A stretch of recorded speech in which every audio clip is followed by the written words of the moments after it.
Canarias Mi Mundo, el programa de la identidad canaria, con Alexis Hernández. Saludos amigas y amigos, gracias por acompañarme, dejarse acompañar. Esto es Canarias Radio y el programa se llama Canarias Mi Mundo. Hoy recibimos en este estudio a una arquitecta, una canaria que trabaja en Francia, está afincada en Francia desde hace prácticamente unos 9 años, desempeñando su labor dentro del mundo de la arquitectura. Vamos a hablar con Cristina Vega Iglesias, que es nuestra protagonista, nuestra invitada, y vamos a hablar con ella, entre otras cosas, de arquitectura. No te lo pierdas, comenzamos. Canarias Mi Mundo con Alexis Hernández. Cristina Vega Iglesias, arquitecta. Por resumirlo, ¿no? Yo creo que no hace falta decir mucho más, aunque podríamos hablar extensamente. También podríamos decir que eres conferenciante, que eres autora de varias publicaciones, de que estás a punto de hacer una nueva conferencia el próximo día 21. Oye, que te los preparas. Bueno, lo intento, ¿no? Lo intento. Bien. Que recibiste un reconocimiento del, supongo que de toda una nación, en este caso de Francia, que es donde tú desempeñas tu labor, y recibiste un reconocimiento como premio en el año 2022, ganadora del Premio Nacional Mujeres Arquitectas en la categoría de Mujeres Jóvenes del Año, un premio promovido por la Asociación para la Investigación Sur la Ville et l'Habitat. No sé si lo dije bien, seguramente horrorosamente mal. No, bueno, aceptable. En Francia, porque a pesar de ser canaria, llevas con tu socio, que también es marido, sí, desarrollándote los últimos 9 años, ¿no? Aproximadamente, sí, tu labor como arquitecta en Francia, fundamentalmente, en la zona de la Borgoña, donde hay muy buen vino y buena carne, en esa última parte, sí, por donde estás tú. Bienvenida, Cristina, enhorabuena por todos esos premios, el reconocimiento, y sobre todo, gracias por estar aquí. Muchas gracias, Alexis. Primero por haberte hecho los deberes tan bien, porque no pensé que estuvieras tan actualizado. Está sí, muy bien. Por Dios. Está súper bien. Por Dios, claro que sí. De hecho, es verdad que no sé cuál es el título de la próxima conferencia que tienes, pero sí sé la del último, que fue el 11 de enero. Piensa globalmente, actúa localmente, ¿no? Porque un poco eso tiene que ver con tu filosofía, ¿no? No sé si como arquitecta o como persona exclusivamente, ¿no? Como persona. Como persona. La persona pasa antes del arquitecto. Que te inspiró precisamente, te animó a convertirte en arquitecta, y cómo se relaciona ese compromiso tuyo con la sostenibilidad del medio ambiente, con el ser persona en este mundo que nos ha tocado vivir. Esto va a ser una respuesta muy larga. No tengo ningún problema y tenemos disco duro para grabar todo lo que haga falta. Yo creo que cuando empecé la carrera empecé sobre una idea un poco falsa sobre lo que era la arquitectura, y que a medida que fui estudiando me fui dando realmente cuenta de lo que a mí me interesaba de la arquitectura. Y la conferencia, cuando me estabas hablando de pensar globalmente, actuar localmente, esto básicamente, en mi vida hay una serie de prioridades. Los valores y la moral están muy presentes. Cuando te dije, primero soy persona y luego soy arquitecta, hay gente que tiene aspiraciones en la vida de decir, bueno, yo quiero ser reconocido, yo quiero hacer grandes cosas, yo quiero morir y ser buena persona. Si podemos, mejor intercambiar el orden. Hombre, pero quiero decirte, el día que yo muera, sé que en la lápida no van a poner el mejor arquitecto del mundo, pero quiero que la gente piense en mi memoria con una sonrisa. Creo que la importancia del periodo que estamos en vida es ser una buena persona, contribuir lo que podemos a la sociedad, y eso se puede hacer desde cualquier trabajo.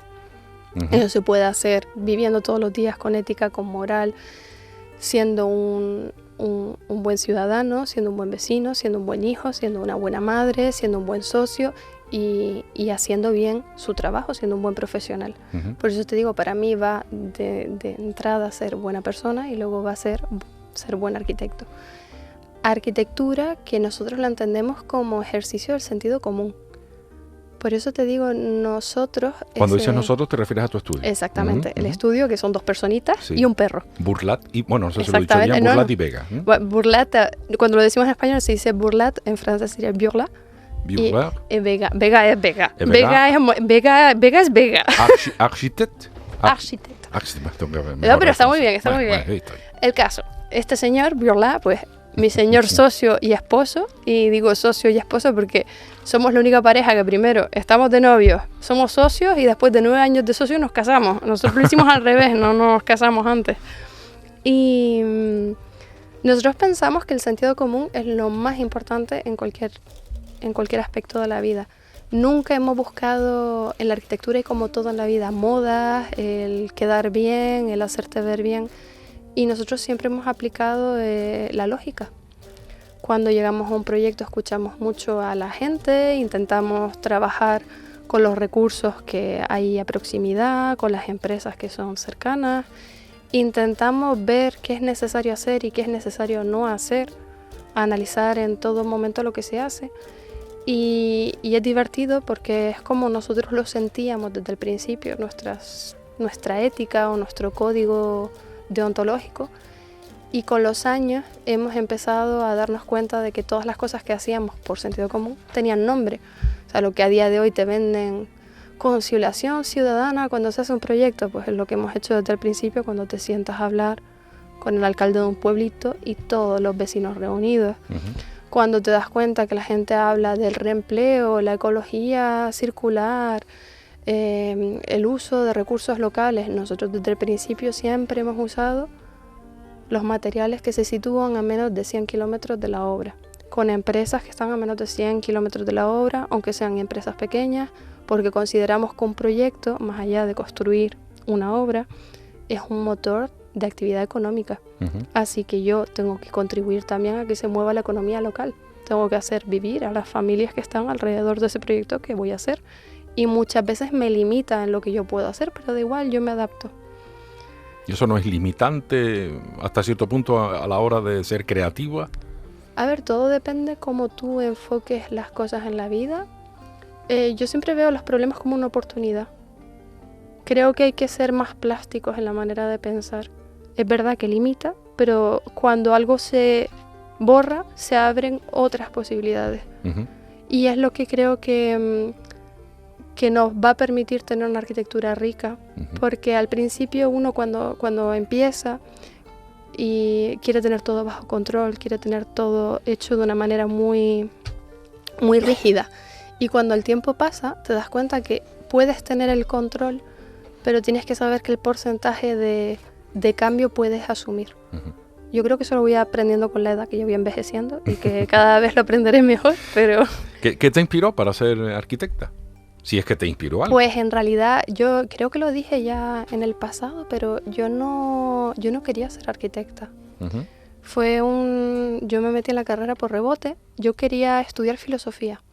Me parecía una de las mejores carreras que existía y siempre lo defenderé. O sea, ¿qué es más importante que saber el sentido de la vida? Que entender por qué estamos aquí y tener disertaciones sobre la moral y la lógica de todo lo que nos rodea.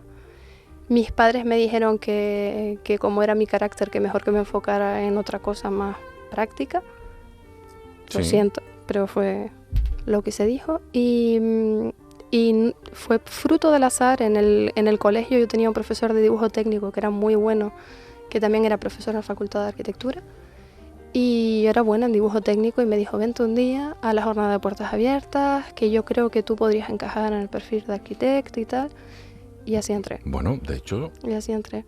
La arquitectura hasta cierto punto, entre otras artes, para mí la considero un arte, ha cambiado la humanidad, ha modelado la humanidad. Exactamente. Ahí es donde te digo que yo entré desde una posición muy ignorante y durante la carrera no me planteé ciertas cuestiones que podían venir con nuestra profesión, porque durante la carrera era más un aprendizaje técnico o una búsqueda de información, un aprender a pensar cómo era la arquitectura, un aprender a buscar cómo cómo salvarte de ciertas situaciones, ir a la fuente, pensar críticamente. Y es cuando he empezado a tener mi propio estudio que las cuestiones de las que estábamos hablando, las cuestiones de posicionamiento moral, ética en tu propia profesión han venido. Y es ahí donde te das cuenta que es enorme, porque más lo piensas, más te das cuenta que la arquitectura empezó como una protección del hombre frente a la naturaleza, luego fue símbolo de poder, Egipto. representación del poder, los poderes del Estado, luego fue armonía con Dios, el poder de la Iglesia. A día de hoy, ¿de qué es espejo la arquitectura? Yo creo que a día de hoy la arquitectura es espejo de que vivimos en un mundo especulativo, en el que se busca el dinero delante de todo. Y te das cuenta que, por ejemplo, yo cuando vengo aquí me quedo en casa de mis padres, que es un piso de los años 60, yo creo que fue remodelado. Y te das cuenta que es triste que a día de hoy sea un lujo tener un piso como el de mis padres, en las que todas las piezas, todos los cuartos tengan una ventana, un patio de luces de más de 4 metros. Y tú dices, contra.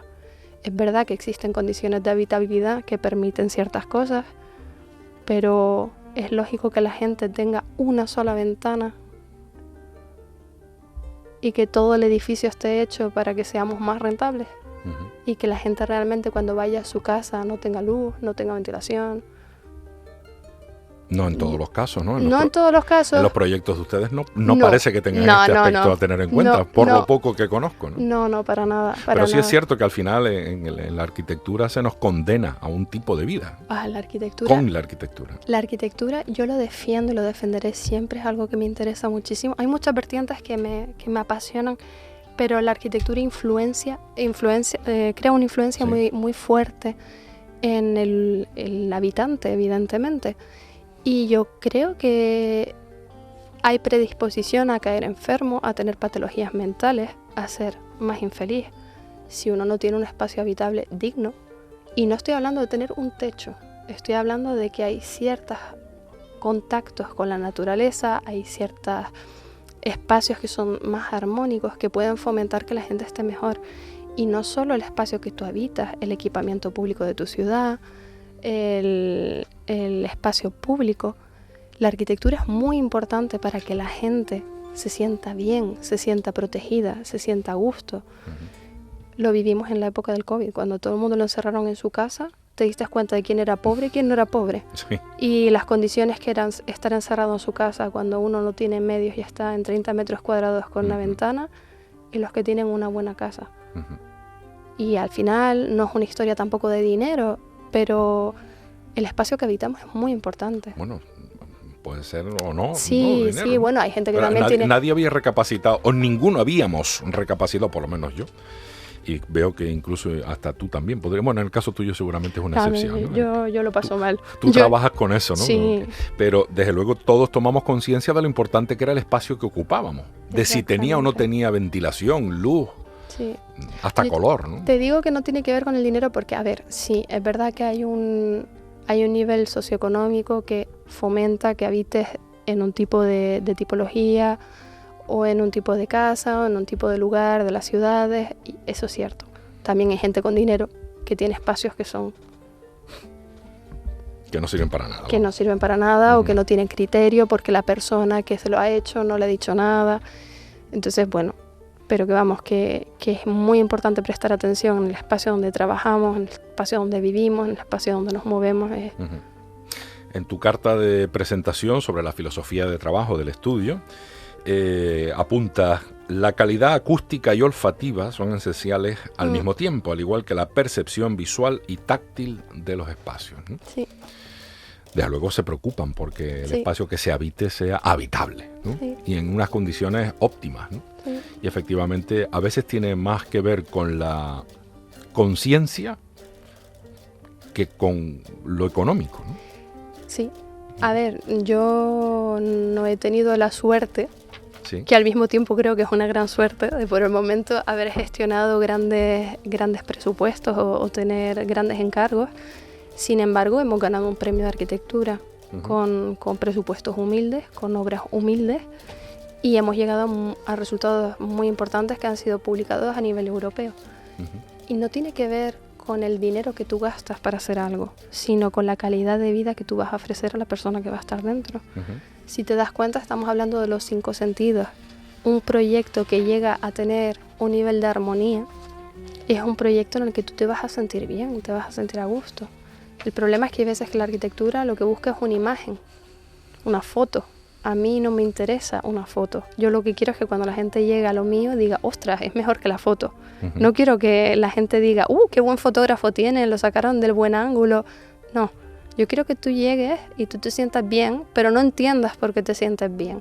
Que cuando tú hables, no digas, no hay eco, sino que tú hables, oigas bien, no haya reverberación, tu voz llegue a un espacio que es muy amplio sin ningún tipo de problema, que cuando tú camines no tengas ningún olor nocivo, ningún producto que haya sido tóxico que a término vaya a proporcionarte un problema de salud, que el proceso en el que hemos utilizado los materiales sea digno para las personas que han trabajado dentro de la obra, les haya fomentado un impacto positivo, que encima sea algo neutro o lo menos impactante para el paisaje, para el planeta. Que por ejemplo cuando tú vayas en un espacio, toques las superficies y notes que las superficies son sanas. Parece una tontería, pero por ejemplo en espacios, nosotros hemos hecho proyectos de espacios que tienen que ver con equipamientos de la salud o de la infancia, y te das cuenta que aunque no es obligatorio, pues si tú pones un material y no otro y se puede limpiar mejor y puede ser todo más aséptico, pues ¿por qué no? Estás ayudando a que algo sea más fácil de mantener para la persona que se ocupa y que vaya a causar una mejor calidad o la menor predisposición a tener virus, bacterias en un espacio que se va a habitar. Lo único que no sé cómo lo podemos llevar bien en los proyectos es el sentido del gusto, pero bueno, es el único que no mencionamos, Todavía no he visto a nadie. Bueno, vamos a decir que cuidando los espacios dedicados a la gastronomía, a la cocina. Exacto, es el único que no. ¿Cuál es el sitio más importante de una vivienda o de un espacio habitable? Pues depende de la persona. Yo te diría que si yo te digo, ¿cuál es el espacio más importante de tu casa? A ver. Bueno, no sé si tengo que hacer referencia a la pirámide de Maslow y decir, bueno, mis necesidades básicas tienen que ver con dormir, el aseo, la comida. Dime dónde te sientes tú bien de tu casa. ¿Cuál es el espacio en el que tú te sientes bien? Que cuando tú llegas dices, aquí. Puede ser la terraza, tal vez. Una terracita, ¿sí? Donde me da la luz, el aire, a lo mejor, ¿no? Lo estoy pensando. Eso y la cama, ¿no? Donde duermo, ¿no? Fundamentalmente. Entiendo, yo, en mi casa. Es justamente en el que más luz tiene y en el que no tiene luz. Yo sinceramente no creo que haya una respuesta universal. Creo que depende mucho de cómo uno se siente. Yo te puedo decir, en el piso de mis padres tienen un balcón que es 1 metro cuadrado. Estamos hablando en Las Palmas de Gran Canaria, sí, exactamente. ¿No? Por eso ubico. Sí. Mis padres tienen un balcón, porque es que mi casa de Francia, que no es mi casa, alquilo una pequeña casa, es diferente porque no es la misma meteorología, por eso te quedo. Okay. ¿Y estás un poco, entiendo que estás en la campiña o vives en una ciudad? No, vivo en el centro de la ciudad, que es una ciudad medieval. Por eso tiene mucho que ver lo que te voy a decir. Vale. En casa de mis padres, que está en Las Palmas de Gran Canaria, capital, ellos no viven lejos del mar y tienen un balcón que es 1 metro cuadrado. 1 metro de largo, lo justo para salir y fumarse un cigarro y ya. Vale. Es uno de mis espacios preferidos. ¿Por qué? Porque hueles el mar, porque ves el mar, porque notas un poquito de sol. Y el otro espacio que para mí es de manera neutra, el espacio en el que yo creo que la casa se define es la cocina. La cocina y el comedor, porque es en el momento en el que tú te estás reuniendo siempre con la gente que quieres. Porque en el salón la gente está reunida, pero la gente está viendo la tele, está viendo el móvil. En la cocina tú comes, hablas. No sé, yo vengo de la generación donde tu abuela cocinaba y tú estabas sentado en la mesa al lado y iba hablando mientras te cocinaba, se sentaba contigo. Para mí la cocina es como el corazón de una casa. Aunque también te tengo que decir que la pregunta iba un poco capciosa porque... ¿Sí? Sí, totalmente. Porque hay una discusión que se mantiene desde hace bastante, y es que realmente cómo puede ser que la tipología del hábitat no haya cambiado casi nada en tantos años. Nuestros hábitos de vida han cambiado enormemente, pero a día de hoy tenemos los mismos espacios en los espacios domésticos. Porque a lo mejor es que seguimos haciendo las mismas cosas para cubrir las mismas necesidades. El aseo, el compartir, el comer, el tomar aire. Pues a lo mejor no está bien. A lo mejor deberíamos tener espacios diferentes. A lo mejor habría que pensar que en vez de tener cada uno un cuarto para aislarse, habría que tener un cuarto para dormir y habría que tener un espacio común para aislarse. No sé, cada vez hay más gente que medita, más gente que trabaja en casa. Lo que hablábamos, por ejemplo, de la autonomía alimentaria. Estaría guay. De hecho, hay un montón de proyectos ahora que empiezan a plantearse el hecho de tener cultivos compartidos en zonas de los edificios. O sea, ya no urbanos como tal, sino dentro de las propias comunidades, ¿no? En ese sentido creo que los orientales nos llevan ventaja, ¿no? Sí, exactamente. Por lo poco que conozco. Exactamente, ¿no? Pero es interesante darse cuenta que realmente no estamos cambiando mucho. No ha habido un cambio significativo. Tenemos la cocina, el comedor, si existe. A veces se come en la cocina, la mayor parte. Lo que está haciendo es que la casa el espacio doméstico se está volviendo más compacto, porque cada vez somos más pobres y las casas cuestan más caras. El ejemplo maravilloso a ponerte es el bidet. ¿Por qué ha desaparecido el bidet? ¿Porque el bidet es un mal invento? No. Todo el mundo te vende el bidet es malo, el bidet es malo. ¿Por qué? Porque ganan 300 euros del bidet y su instalación, a lo mejor 450, y se ahorran 3 o 4 metros cuadrados en el baño que cuestan dinero y te lo rascan. Igual que ya no tienes la solana que se tenía antes con el lavadero, sino te pones la lavadora en la cocina o en el baño. Lo que pasa es que estamos en un mundo que lo único que quiere es ser más rentable, sacar más beneficio y al final todo se estira. Por lo que veo, la arquitectura evoluciona hacia lo vertical. Sí. Cada vez menos espacio, cada vez menos superficie y más hacia arriba. Pero eso viene desde el movimiento moderno. El movimiento moderno describe 5 pilares. Era la construcción liberando la planta del suelo, compacta y en vertical, usando la azotea, y luego quitaba espacios superfluos. Quien quiera saber del movimiento moderno, y solo hace falta buscar Le Corbusier, la ciudad compacta, la unidad de habitación, que es lo que define él, y es la planta libre, el uso de la azotea, la terraza plana. Lo que se intenta hacer cuando se compacta la manera de vivir, se libera el terreno y así podemos dejar más terreno libre a la ciudad. Cuando se sobreeleva la construcción en pilotis, estamos dando el nivel del suelo a la ciudad, estamos dejando un espacio por el que circular. Y cuando se recupera la terraza como un espacio de vida, que es lo que llevamos haciendo en Canarias toda la vida. Terraza jardín. Exactamente. ¿No? Cuando la azotea se vuelve plana, se recupera como un espacio para vivir. En esos que es la quinta fachada que se llama. En esos 5 puntos estoy viendo, efectivamente, como bien apuntabas, hablaban de la fachada libre. Bueno, habla de la fachada y de la ventana alargada. Sí, es verdad que hasta que vino el movimiento moderno teníamos la fachada vertical. Y el movimiento moderno usa la fachada horizontal porque piensa en la visión panorámica, que es más práctica la visión del humano que gira la cabeza. Y es verdad que cada vez componemos menos en fachada vertical. Pero yo me he dado cuenta de una cosa, la verdad, desde que estoy en Francia, y entiendo lo que ha pasado con el cambio.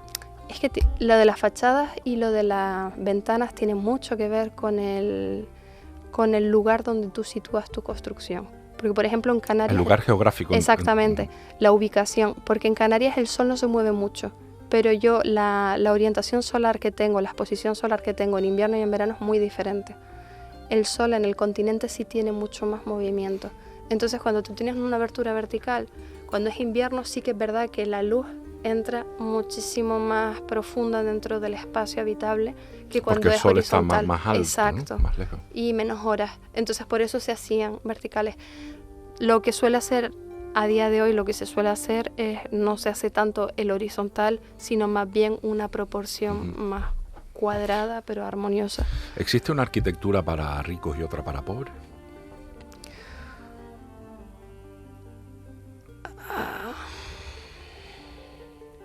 Voy a ser correcta en esta respuesta. Bueno, puede ser como tú quieras, ¿eh? Te puedo decir una cosa y te puedo decir la contraria. Si te respondo del punto de vista social, si hay una arquitectura para ricos y para pobres, sí, no es lo mismo una vivienda social a día de hoy que una vivienda que no sea una vivienda social.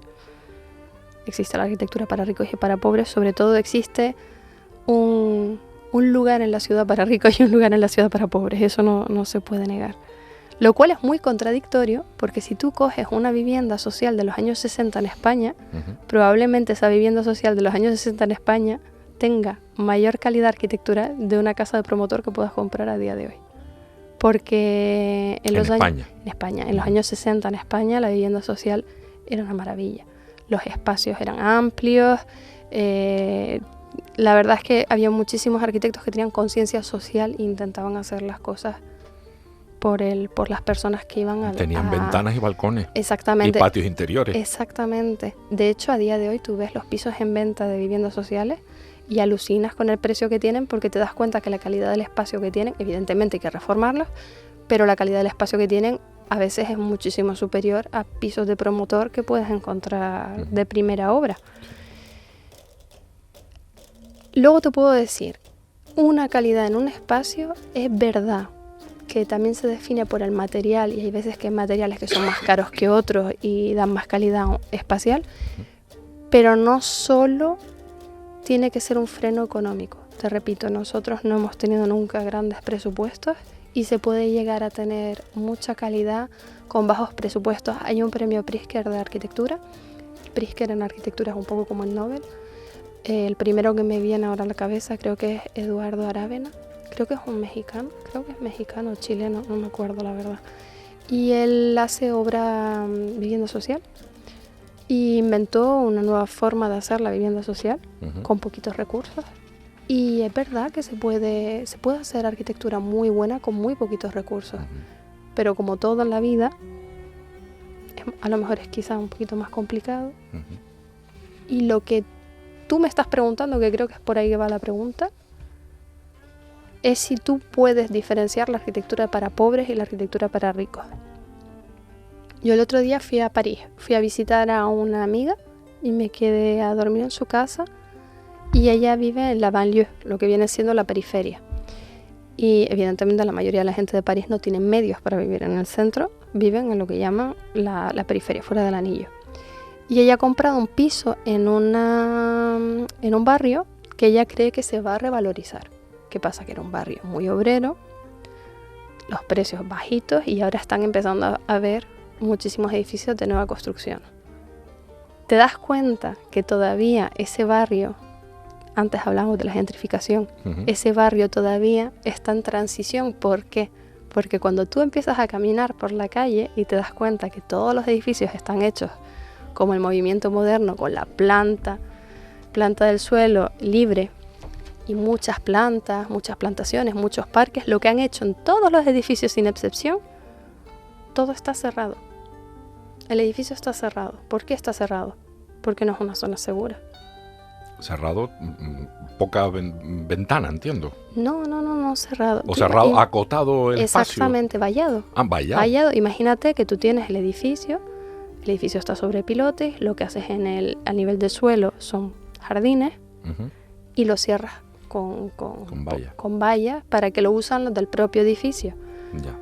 ¿Eso qué va a pasar? Que el día que de verdad el barrio tenga un cierto poder adquisitivo, porque están cada vez construyendo más, eso desaparecerá probablemente. Ya. ¿Qué pasa? Que cuando tú estás en una zona que no es económicamente favorable, siempre está ligado a problemas de inseguridad que puedan haber. Entonces la arquitectura también se vuelve hostil, se cierra, no se hace para compartir. ¿Tiene que ver con la inseguridad exclusivamente o también con la educación? Un poco con las dos cosas. Finlandia es un país que no tiene vallas. Sí. No existen vallas. Bueno, sí. más allá de separaciones, pero por ejemplo, en los espacios abiertos rurales, de los que quiero hablar contigo, no existen vallas, porque la propia constitución finlandesa establece que la naturaleza es de todos y la propiedad privada se respeta, pero porque culturalmente se respeta. Tú no vas y tú puedes caminar libremente por cualquier espacio en el campo siempre y cuando respetes a tu vecino, ¿no? Es un tema de educación también, como dices, de seguridad y de... es multifactorial, porque también tiene que ver con el clima y tiene que ver con la población. Con la población. No es lo mismo tener a 300 personas por kilómetro cuadrado que 3.000. Que 300.000. Yo, por ejemplo, una casa que he hecho, les hice la primera fase, fue el espacio habitable, la casa, y luego les hice todo el jardín y el plano de adaptación al entorno y al paisaje. Yo no les cerré la casa, les dije, tu casa, ¿para qué te vas a gastar dinero en un muro donde estás? Planta setos, luego los cortas, eso te va a servir de límite. Y de hecho hice un seto permeable porque lo que quiero es que en la casa, que están situados cerca de un bosque, les entren animales y que los animales puedan pasar de un sitio a otro y no cortar la eventual migración que pueda hacer.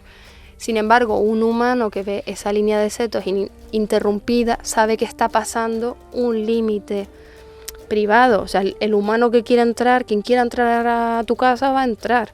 Pero bueno, por un loco que quiera entrar un día, no vayas a romper el ecosistema en el que estás metido y te vayas a encerrar, no tiene sentido. A condenarte, ¿no? Exactamente. Porque debe ser frustrante mirar por una ventana y que tenga una reja. Exactamente. Que las hay, y más de la cuenta. Yo creo que España es el país donde más alarmas se venden. Sí. En todos los sentidos. Sí. No solo las que te instalan, sino además el miedo que se nos distribuye a diestro y siniestro, ¿no? El problema es yo no sé, primero que estamos en una época muy rara, porque es verdad que todos tenemos muchos miedos. ¿Por qué es rara? ¿Por qué es rara? Dime. Es rara porque, sinceramente, hay muchos miedos fundados y hay muchos miedos que nos están infundando. Y me da la sensación de que no tenemos claro por qué merece la pena tener miedo. Tenemos miedo a mucha chorrada y a muy poca cosa importante. Y hay algunas que están un poco importantes. Y no sé. La verdad es que, por ejemplo, te digo, la arquitectura también habla de ricos y de pobres. Te puedo hablar de algo que te va a sorprender. La arquitectura es una profesión que se precariza. Los arquitectos están muy mal pagados. ¿Qué me dices? Sí. Pues desde fuera tenemos el concepto justo todo lo contrario. Sí, no digo que todos sean millonarios y millonarias, pero muy reconocidos, ¿no? No te creas. ¿En serio que no? No te creas que no. No te creas que no. Hay mucho humo también en eso que nos venden. Desde luego, desde fuera, ¿no? Usted es arquitecta. Suena. Te lo voy a decir con una palabra maravillosa. Hay mucha fachada. Hay mucha fachada. Hay mucha fachada. Pero bueno, también de eso, en todas las profesiones más o menos, ¿no? Sí. Pero bueno, hay profesiones que tú dices... hay como un fantasma en el mundo de la arquitectura. Todo el mundo piensa que venimos con el fular, que somos artistas, que venimos en un Porsche, que vamos de yate por fines de semana. Y a verlos, haylos, como se dice en Galicia, ¿sabes? Sí. Y de hecho ha habido un periodo de los años 60, por ejemplo, en Canarias, con todo lo que se construyó, los arquitectos se hicieron de oro. Sí. Pero de oro, porque evidentemente es lo que hay. Hay algunos que siguen cobrando muy bien, ¿eh? Hay gente dentro de la profesión que gana muy bien su vida y hay gente que gana muy mal su vida. También depende de cuánta dificultad te quieras poner tú, mental, y en cuánto te quieras involucrar tú socialmente. Y también depende de a cuánta obra pública puedas acceder. Exactamente. Que esa es la mejor pagada de todas. Exactamente. Y a la obra pública tú, al menos en España, la verdad es que no puedo hablar porque ya llevo casi 9 años sin ejercer, pero en Francia hay todo un sistema en el que tú para acceder a la obra pública tienes que tener referencias, es decir, tú tienes que haber hecho obras que tengan una relación con el programa al que te vas a presentar y tienes que tener el efectivo para presentarte y luego te tienen que retener. ¿Qué quiere decir eso de retener? Te seleccionan como 3 candidatos y luego según qué tipo de concurso hacen o una entrevista o te seleccionan de manera aleatoria, que tú no aleatoria, ellos analizan, pero tú no sabes qué tipo de análisis han tenido en cuenta. Tú les das un previsional de planning, de presupuesto, tu currículum, tus referencias y luego ellos deciden. Pero no todo el mundo tiene acceso a la... Supongo que en España pasará algo similar. La picaresca se inventó para todo el mundo, ¿no? Sí, digo yo. Sí, pero el sistema, por ejemplo, yo ahora me voy a intentar meter en el... Vas a licitar, se dice, ¿no? Sí, exactamente. Yo ahora mismo me he postulado, ¿se dice postulado? Sí, perfecto. Perdón, es que de vez en cuando yo no sé ya. Para estas elecciones que hay en el Colegio de Arquitectos, donde estoy colegiada en Borgoña, porque a mí me molesta mucho este sistema de referencias, porque yo, por ejemplo, puedo presentarme, pero la gente que empieza a ejercer, que abre un estudio, no puede, no tiene referencias. Claro. Se requiere experiencia. Bueno, pues si no me das la oportunidad, no la puedo poder tener nunca, ¿no? Exactamente. E incluso yo, te das cuenta que hay un freno, porque imagínate, yo he hecho un gimnasio, vale, puedo poner que tengo como referencia un gimnasio. He hecho una guardería, puedo poner que tengo como referencia una guardería. Pero si yo mañana quiero hacer un hospital, no puedo, porque no lo he hecho antes. Cuando los estudios de mi título son realmente adaptarte a poder hacer lo que sea cuando sea. Es verdad que hay programas más complicados o más punteros que otros, pero sobre la excusa de no lo has hecho antes, no lo puedes hacer, entonces ¿cuándo empiezas a hacerlo? A lo mejor en otros países donde no tengan esa exigencia, tal vez. No, lo que acaba haciendo la gente es asociarse, intentar encontrar un estudio que tenga referencias, hacer una sociedad y presentarse a ese proyecto juntos, pero siempre eres dependiente. Claro. Y es un sistema un poco estúpido, porque como diría mi socio siempre, él se indigna y me dice, no puede ser, somos la única profesión del mundo en el que tu título te lo ha dado tu Estado, es decir, el Estado español y el Estado francés, y se supone que si te lo da el Estado valida que tú eres capaz de ejercer tu profesión. Porque después me pides más. Exactamente. ¿Tú eso lo ves lógico? Bueno, es un poco un filtro, ¿no? Al que no sé cómo se supera. Y luego espérate, que no te he contado lo mejor, las referencias caducan. ¿Cómo va a ser eso? Exactamente. O sea, tú eres bueno un año, 10, 5, 3. Yo hago una guardería y dentro de 4 años me presento con la misma guardería y dicen que ya no.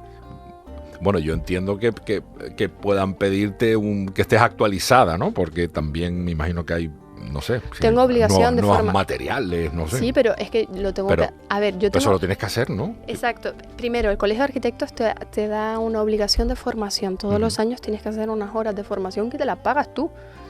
Las puedes elegir tú de lo que quieras, pero se estructuran, pero te las pagas tú. Pero aparte de eso, o sea, ¿qué profesional, qué autónomo en la vida? Sí, que no te hace ser una autónoma. No, exactamente, no puede permitirse dejar de formarse. O sea, entiéndeme, por mucho que mi referencia de hace 3 años me digan que ha caducado, yo en 3 años no puedo seguir construyendo de la misma manera. Claro. Si tú no te actualizas, te quedas sin mercado. ¿En qué has cambiado tú en estos 9 años? Bueno, primero hablo francés, que antes no hablaba. Ah, bueno, maravilloso.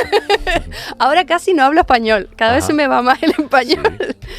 No sabría decirte, yo creo que primero he ganado seguridad en lo que yo pensaba, porque es verdad que nunca he sido muy segura de mí misma y siempre andas con dudas y es parte de mi carácter, es parte de lo que me impulsa siempre a querer aprender o mejorar. Pero cuestionarte no es malo. No, yo lo veo como algo muy bueno. Creo que tener menos certezas en la vida significa que tu cerebro va a ser suficientemente plástico para adaptarse. Sin tu quererlo, sigue siendo filósofa. No lo sé, pero es importante no relativizar. Ya. Porque la gente que tiene como ciertas ideas absolutistas al final puede hacer grandes tonterías por defender absolutismo. Y para mí lo único que es absoluto es que hay que respetar la vida. Okay. De resto, lo demás puede ser relativo. Bueno, pues con esa confianza en ti misma, me imagino que en estos prácticamente 9 años has evolucionado seguro, eso sí. Yo creo que sí, Y me imagino que has mejorado, ¿no? Yo creo que sí, pues no lo sé, pero... Te vas curtiendo poco a poco, Yo solo digo una cosa, mal no lo hacemos, porque, a ver, hay gente que te puede demostrar las cosas de 1000 maneras. Yo sé que yo no soy muy buena vendiéndome, yo no cuento todo lo que hago, pero hay una cosa de la que me siento muy orgullosa, y es que cada vez que hemos tenido un proyecto con un cliente y este cliente tiene un segundo proyecto, nos vuelve a llamar. Y que nuestros clientes que ni siquiera tienen que trabajar de nuevo con nosotros, nos sigan llamando. Apuntas en tu carta de presentación No hay mejor recompensa a nuestro trabajo que la de un espacio donde la luz, la acústica, la ventilación, la circulación naturalmente fluye naturalmente Sí, con los usuarios. sí. Me imagino que esto es lo que hace que te vuelvan a llamar, ¿no? Yo espero. Entre otras cosas, Yo ¿no? espero. Las cositas bien hechas, ¿no? Oye, ¿lo de ir a Francia fue por una cuestión sentimental o porque profesionalmente además te llamaba la atención? ¿Qué fue primero, Ay, el ay, huevo o la ay. gallina? ¿Cómo fue? Ay, ay, ay. Mira, yo conocí a mi señor esposo, antes socio, estudiando en Las Palmas de Gran Canaria. Él vino a hacer un Erasmus. Él es francés. Sí. Y terminando la carrera, ya desde media carrera, estaba España en una crisis muy grande de la construcción. Ujú. Claro, cuando ¿Me tenía... hablas del 2008 aproximadamente? Sí, Por ahí, ¿no? Que Sí, fue, sí, eso sí, fue, sí. Sí, fue un parón fue importante. una época muy mala, sobre todo para el ladrillo, ¿no? Ujú. Fue un parón importante. Aquí no había, bueno, no había en España y en las islas estaba todavía Peor. peor, porque es verdad que tampoco se movía tanto y tal. Y él estaba en Francia, nosotros éramos una relación Erasmus, en plan, al final, avión para acá, avión para allá, y me dijo, mira, Cris, vente para Francia, que yo creo que aquí vamos a tener más futuro que en Canarias. Él estaba en Lyon y yo llegué a Lyon, y la verdad es que Lyon es una ciudad muy bonita, pero yo no me hacía Lyon, para nada. La ciudad es preciosa. Y se nos ocurrió esta historia de abrir el estudio en el mundo más rural, en el campo. Ujú. Y me hallé. Curiosamente, yo que vengo de una ciudad de costa, Sí. ciudad, no pueblo, me sentí más próxima a las relaciones que podemos tener en Canarias, de tú a tú, el tipo de carácter, en el espacio rural que la gran ciudad. Que en Canarias, en las ciudades, que las hay, claro está, somos Sí. más cercanos, no somos tan cosmopolitas como a veces nos quieren vender, ¿no? Yo creo que es parte del encanto de Canarias, Sí, que tenemos la parte de ciudad, pero la parte de piña. La gente se sigue hablando, se sigue tratando, se sigue queriendo conocer. A mí es algo que me importa mucho. Hay días que para mí es un buen día solo porque tuve una buena conversación. Ujú. A mí me gusta hablar con la gente, escuchar a la gente, y yo hablo, pero escucho también. pero para mí es importante. Qué bueno. Es importante y es parte, yo creo, de que me haya podido integrar en la cultura francesa. Ujú. Porque tú dirías, los franceses son los vecinos de al ladito de los españoles, no hay tanta diferencia. Yo creo que sí, ¿eh? Pues sí, ¿eh? Sí, creo que sí. Pues ya lo sabes tú antes de yo. Yo cuando me fui a Francia yo decía, ay, esto no cambia tanto. Hay bastante choque cultural. Bueno, tal vez se suavizó porque te fuiste a una zona rural que es un poco más cercano. Sí, A pesar de que estamos hablando de la Sí. Borgoña, que no estamos hablando de una finca, ¿eh? no. Estamos hablando de una zona maravillosa, preciosa, ¿eh? Por cierto. Sí, muy bonita, muy bonita. Bueno, de hecho, una zona que a mí me gusta mucho porque es una región que tuvo en un momento histórico muchísimo poder. Los duques de Borgoña tenían incluso más poder que el rey de Francia. Y claro, pues como tenían más poder económico y las familias tenían perris, pues se lo volvieron a degradar y se quedó Borgoña. No es una región pobre, pero no es tampoco a día de hoy una de las más ricas. Y justo en la zona en la que yo estoy, a mí me da mucha pena porque es una zona que en los años 60 crecía exponencialmente porque había fábricas. Entonces, como había fábricas, había familias que venían a vivir y se movía el dinero y la gente vivía feliz, había equipamientos, había movimiento. ¿Y qué ha pasado? Que hace 10 años que todas las fábricas han comenzado a cerrar. Entonces toda esta zona donde yo vivo se está volviendo desértica. Y hay una gran incógnita de cómo reactivar el territorio, cómo hacer que no se pierdan más población, porque si se pierde población se pierden equipamientos, se cierran colegios, se cierran hospitales. Por eso me gusta estar donde estoy, porque a mí me gusta solucionarme. Soy una persona que me gusta hacer puzzles, sudoku, comerse el tarro de manera global. Se crece con los problemas que se resuelven, ¿no? O una vez se resuelven, ¿no? Oye, entre América, Europa y Asia, ¿dónde está la punta de lanza de la arquitectura mundial en este momento? Uy, ¿O no hay que ser tan grandilocuente? No lo sé. pues no sé qué decirte. Yo creo que de América no se habla tanto. te estoy hablando sobre todo, que me perdonen los mexicanos porque no es Sudamérica, pero yo creo que de América, entendiendo Sudamérica y México, Sí.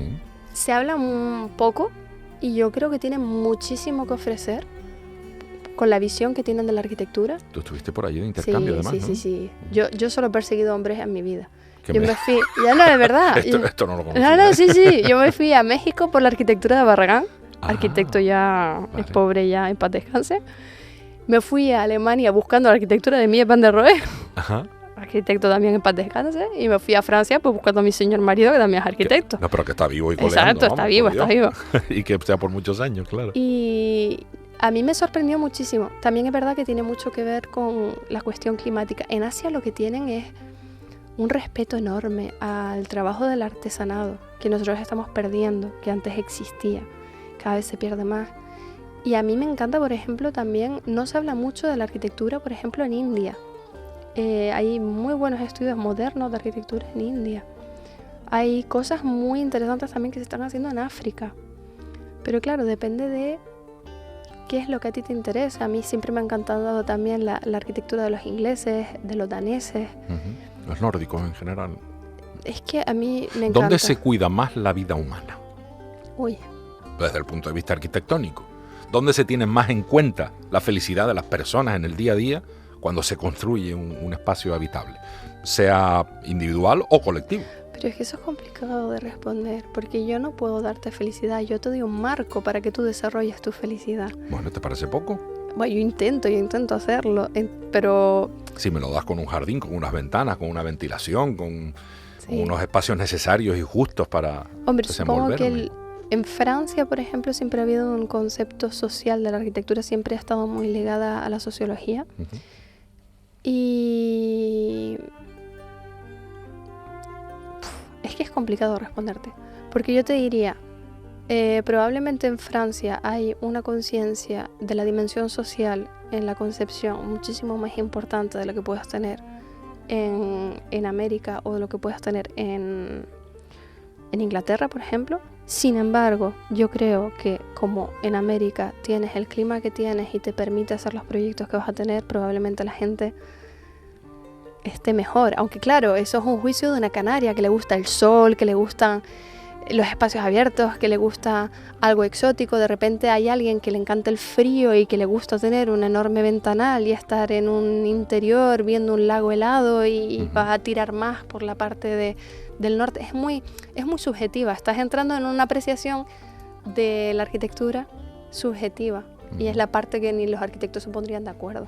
Bueno, te lo voy a preguntar de otra manera y refiriéndonos a otros aspectos, e introducimos un elemento que a mí bueno, creo que a todos nos debería preocupar, pero a mí especialmente me preocupa, la energía.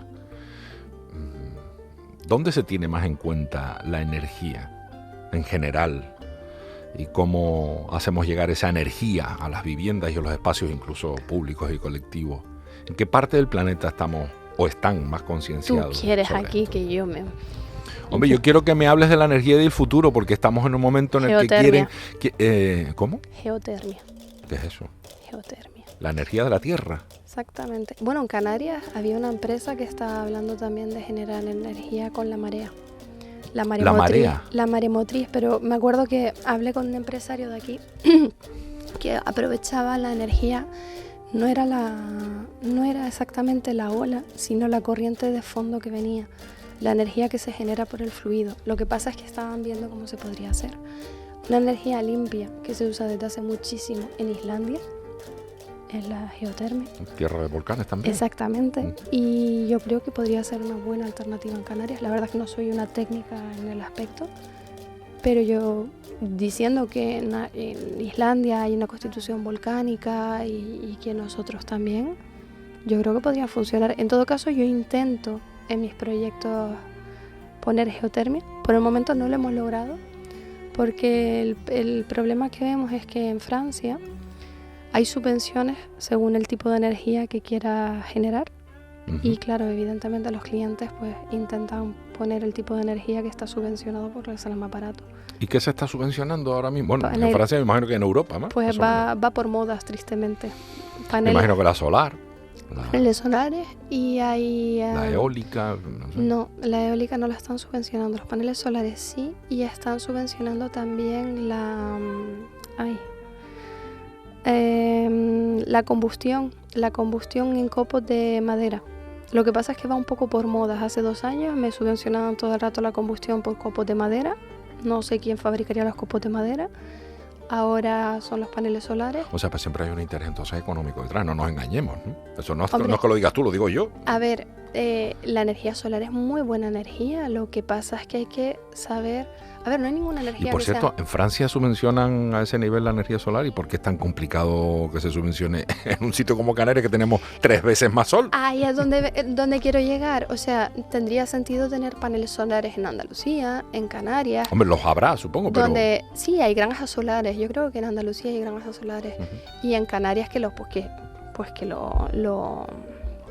faciliten. Pero vamos, el problema que yo le veo al panel solar. El panel solar se hace de metales raros. Cada vez hay menos metales raros y se van a poner carísimos. Es con lo que hacemos los microchips de los teléfonos, de los ordenadores. Esas son las empresas que suelen ser chinas, muchas de ellas, los que están explotando África, ¿no? Que es donde están las minerías de coltán y de cosas de esas. No conozco los detalles. Y luego hay otro problema con el panel solar. El panel solar en sí, la idea es muy buena, pero el panel solar no soy tampoco una técnica, de repente lo voy a sintetizar mucho, pero necesita tener una batería, necesita tener un acumulador de energía, porque si tú no tienes un acumulador de energía, una batería donde tú guardas la energía que te estás generando, tú tienes que usarlo sobre la marcha. Entonces, ¿qué sentido tiene tener un panel solar en una casa donde tú durante el día tienes sol, lo acumulas y la energía la usas por la noche? Un panel solar tiene más sentido en un equipamiento terciario, es decir, donde la gente esté trabajando. Tú tienes la energía produciendo mientras tú estás usando el edificio. Cuando el sol se pone te vuelves a tu casa, porque las baterías, aunque el panel solar de repente tenga suerte y no se rompa, las baterías tienen ciclos de vida. Eso también contamina y no se recicla. Y por ejemplo, paneles solares subvencionados en mi zona es una locura. De hecho, hicieron hace 2 años una granja solar y hace 2 años pasó una cosa horrible donde vivo yo, y es que con el cambio climático está creándose un corredor de choque de temperaturas donde estoy yo. Hay un viento que choca con otro cuando las masas de aire se muevan y se crean unas tormentas muy fuertes y graniza, pero vamos, con no granizo del tamaño de un puño. Rompe los paneles solares, y entiendo. Se cargaron completamente todos los paneles solares y de hecho yo a día de hoy estoy rehabilitando 50 tejados de casas porque hubo un siniestro enorme y 4 pueblos se quedaron completamente arrasados por el granizo. Mi coche se quedó casi en siniestro total, nos lo tuvieron que desarrollar completamente y un montón de coches de la región al potrero, vamos, rotos para siempre, siniestro total. Y eso por la corriente esta. ¿Tiene sentido que sigan subvencionando paneles solares? Pues discúlpenme, no. Subvencionen la geotermia. Subvencionen la geotermia, que es lo que les digo yo. Pero ¿qué pasa? Que a un cliente, entre pagar un panel solar que les cuesta una tercera parte que la geotermia, porque está subvencionado, y pagar la geotermia, pues no lo pagan. Pero bueno, ¿qué quieres que te diga? Yo no le veo sentido. Al menos donde estoy yo no tiene ningún tipo de sentido. Y además tampoco será un negocio tan espléndido el de la geotermia, porque tengo la sensación de que hay poco intermediario ahí, ¿no? La geotermia no. Es lo que te decía, siempre hay intereses económicos. La geotermia hay muy poco, o sea, es un desembolso en el momento en el que tú haces el forraje. Geotermia hay de 2 formas, superficial o en profundidad. Profundidad es, se taladra un pozo muy muy profundo hasta que se llega al punto del calor y se extrae el calor de eso. Y luego hay otra en la que es un poquito más barata, pero tienes que tener una extensión de terreno muchísimo mayor y son varias catas más superficiales. ¿Qué pasa? Que la geotermia, sobre todo si haces la del forraje profundo, te cuesta dinero, bastante cara cuando lo haces al principio, pero luego un mantenimiento se mantiene sola, vamos, casi. Y se amortiza muy rápido. El problema es que llega un punto en el que es completamente limpia y no sé si eran 7 u 8 años depende de cuánto te cueste, empiezas a amortizarla completamente. Panel solar lo comienzas a amortizar antes, pero porque hay muchísimas ayudas y también te dicen que la energía que produzcas de más te la compran y demás. Entonces hay como una doble ayuda, la ayuda a la compra, a la instalación y a la sobreproducción de energía. Pero bueno, yo te digo, no en todos lados, es como lo que te decía el sentido común de la arquitectura, no en todos lados la misma solución funciona. Panel solar de repente en Canarias, super solución. Panel solar en Borgoña, yo no lo veo. ¿Geotermia en Canarias? No lo sé, que lo diga algún experto de geotermia. Yo creo que si en Islandia le funciona, en Canarias debería funcionar. Pero no lo sé.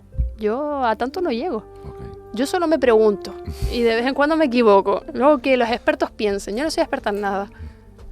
Bueno, eres arquitecta, algo sabrás, Algo mujer. algo sabré. Eres experta en preocuparte en que la gente viva mejor. Eso sí, ¿Lo ves? eso sí. Y la verdad es que, oye, me acuerdo desde que era chica, yo veía a mis abuelos, y cuando era pequeña pasaba muchísimo tiempo en casa de mis abuelos, porque mis padres trabajaban. Y yo me acuerdo que en la misma vivienda tenía dos versiones completamente diferentes.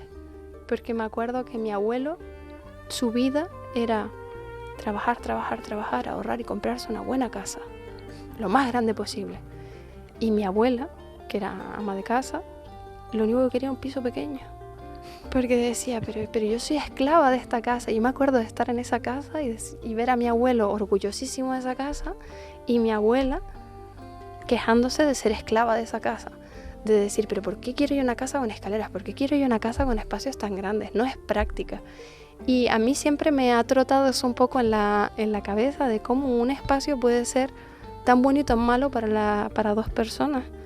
Y es algo que parece una tontería, pero a mí me ha planteado un montón de cuestiones. Por ejemplo, nosotros cuando hacemos, creo que ya lo he dicho antes en otras ocasiones, pero cuando hacemos viviendas, nadie nos lo ha pedido nunca, pero nosotros siempre cuando hace falta que hagamos 2 plantas, el piso de abajo siempre lo hacemos completamente accesible y siempre hacemos el proyecto de manera que los pisos permitan que una persona el día de mañana, si tiene un accidente, si es mayor, no tenga que ocuparse de la casa completa, sino que pueda vivir.